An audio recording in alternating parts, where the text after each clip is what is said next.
कई बार हमारे जीवन में वैसा नहीं होता है जैसा हम चाहते हैं, बल्कि कुछ चीजें हमारे इच्छा के विरुद्ध हो जाती है। पर समय बीतने के साथ हमें यह एहसास होने लगता है कि जो बातें हमें उस वक्त सही नहीं लग रही थी, उसी बात के लिए आज हम ईश्वर का धन्यवाद दे रहे होते हैं। तभी तो कहते हैं कि जो हुआ अच्छा ही हुआ, जो हो रहा है अच्छा ही हो रहा है, और जो आगे होगा वह भी अच्छा ही होगा। दोस्तों, कहानी स्टार्ट करते हैं। एक राजा का विशाल फलों का बागीचा था। उसमें तरह तरह के फल लगे हुए थे और उस बगीचे की देखभाल एक किसान और उसका परिवार किया करता था। किसान उस बगीचे से तैयार और मीठे फल रोज शाम को राजा के लिए ले जाता। एक दिन किसान ने बगीचे में आकर देखा कि नारियल, अमरूद, सेब, अंगूर पके हुए थे। किसान ने सोचने लगा कि कौन से फल आज राजा के लिए लेकर जाऊं। न जाने उसके मन में क्या ख्याल आया। उसने अंगूर की टोकरी भरी और राजा के लिए लेकर महल की ओर चल दिया। वो रास्ते भर सोचता जा रहा था, केवल अंगूर लिए हैं, 2-4 सेब, नारियल, अमरूद भी डाल लेता तो अलग अलग फल देखकर राजा बहुत खुश होते। सोचते सोचते वह महल के बाहर पहुंच गया। उसने अंगूर से भरी टोकरी राजा के सामने रख दिया और थोड़ी दूर जाकर बैठ गया। राजा किसी दूसरे ख्यालों में खोया हुआ था, शायद किसी बात से परेशान या नाराज था। अपने ही ख्यालों में गुम राजा टोकरी से एक अंगूर निकालकर खाता और एक खींचकर किसान के माथे पर निशाना लगाकर मारता। राजा द्वारा फेंके अंगूर जब किसान के माथे या शरीर पर लगता तो किसान कहता, ईश्वर बड़ा दयालु है। राजा फिर एक और अंगूर टोकरी से निकालता और किसान को फेंक कर मारता, और जब वह अंगूर उस किसान पर पड़ता तो किसान फिर कहता, ईश्वर बड़ा दयालु है। थोड़ी देर बाद राजा को अपनी गलती का एहसास हुआ। वह सोचने लगा, मैं किसान के साथ कितना बुरा बर्ताव कर रहा हूँ और प्रत्युत्तर क्या आ रहा है। राजा ने किसान से पूछा, मैं बार बार अंगूर फेंककर तुमको मार रहा हूँ और तुम्हें लग भी रहा है, फिर भी तुम कह रहे हो ईश्वर बड़ा दयालु है। किसान ने हाथ जोड़कर उत्तर दिया, महाराज, बागान में नारियल, सेब, अमरूद यह सब तैयार थे, पर मैं अंगूर लाया। मैं वह सारे फल भी ला सकता था, पर ईश्वर की कृपा से ही मुझे यह भान हुआ कि मुझे अंगूर ही ले जाना चाहिए। मैं ईश्वर का धन्यवाद देता हूँ, क्योंकि अगर मैं दूसरे फल लाता और इसी तरह आप मुझे जोर से मारते तो मेरा क्या हाल होता। सच में महाराज, ईश्वर बड़ा दयालु है। जो मेरे मन ने कहा आज आपके खाने के लिए अंगूर ले चले।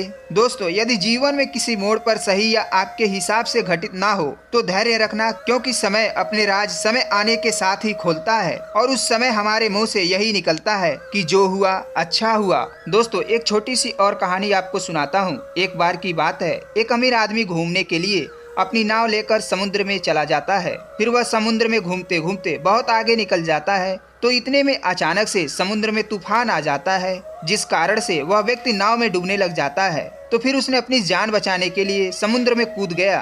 फिर वह समुद्र में बहते हुए एक निर्जन टापू पर जा पहुंचा, जहां दूर दूर तक कोई नजर नहीं आ रहा था। इतने में समुद्र के किनारे से उसे एक झोपड़ी दिखाई दिया।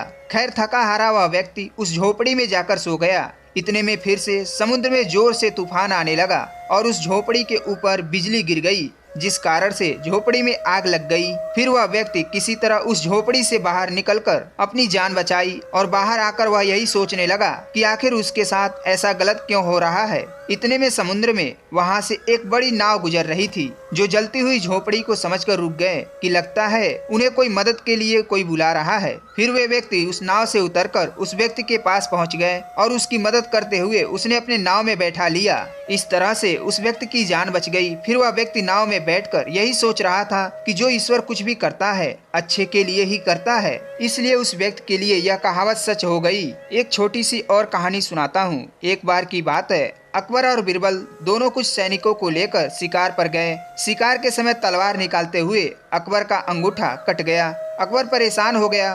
उसने तुरंत अपने सैनिकों से कहा, सैनिकों जल्दी आ जाओ और वैद्य जी को बुलाकर लाओ। देखो मेरा अंगूठा कट गया, कितना खून बह रहा है। इतने में पीछे से बीरबल आया और बोला, इस चोट पर कपड़ा बांध लीजिए और आराम कीजिए, जो होता है अच्छे के लिए होता है। अकबर को बीरबल पर गुस्सा आ गया। फिर अकबर बीरबल से बोला, बीरबल, यह बात तुम कह रहे हो? मैं तुम्हें अपना हितैषी समझता था, और तुम सैनिकों वैद्य जी को बाद में लाना। पहले इस बीरबल को ले जाओ और ले जाकर उल्टा लटका दो, फिर पूरी रात कोड़े मारना और सुबह फांसी पर चढ़ा देना। महाराज की आज्ञा पाकर सैनिकों ने बीरबल को बंदी बना लिया। फिर अकबर कुछ सैनिकों को लेकर शिकार के लिए फिर से जंगल में निकल गया, और फिर कुछ समय बाद जंगल में तूफान आया, जिसमें अकबर अपने सैनिकों से खो गया। भटकते भटकते अकबर भीलों की बस्ती में जा पहुंचा, जिससे वहां के लोग उसे उठाकर ले गए और उनकी देवी के सामने जाकर बिठा दिया। पुजारी उसकी बलि चढ़ाने वाला ही था कि एक ने बोला, इसका तो अंगूठा कटा हुआ है, यह तो अशुद्ध है, हम इसकी बलि नहीं दे सकते। और उन्होंने इस तरह अकबर को छोड़ दिया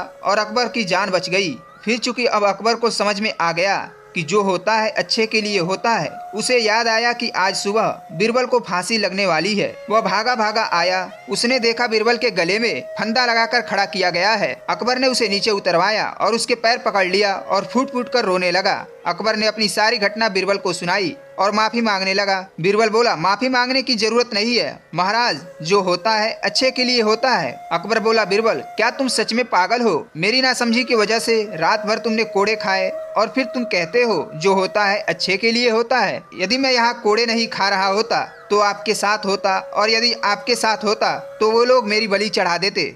अब अकबर को समझ में आ गया कि सच में जो होता है अच्छे के लिए होता है और ईश्वर जो भी कुछ करता है अच्छे के लिए ही करता है। दोस्तों, इस कहानी से हमें यही सीख मिलती है कि जो भी कुछ होता है वह सारी चीज़ें हम सभी के लिए अच्छे के लिए ही होता है, क्योंकि शुरू में लगता है कि सभी चीज़ें हमारे मन मुताबिक नहीं हो रहा है, जिससे हम थोड़े चिंतित और परेशान और उदास हो जाते हैं और खुद को चिंता में डाल देते हैं। जबकि हमें ऐसा करने से बचना चाहिए और सब कुछ ईश्वर की आज्ञा मानकर उनके भरोसे छोड़ देना चाहिए, क्योंकि जो कुछ भी हो रहा है या होने वाला है वे सभी चीज़ें हमारी अच्छे के लिए ही होता है।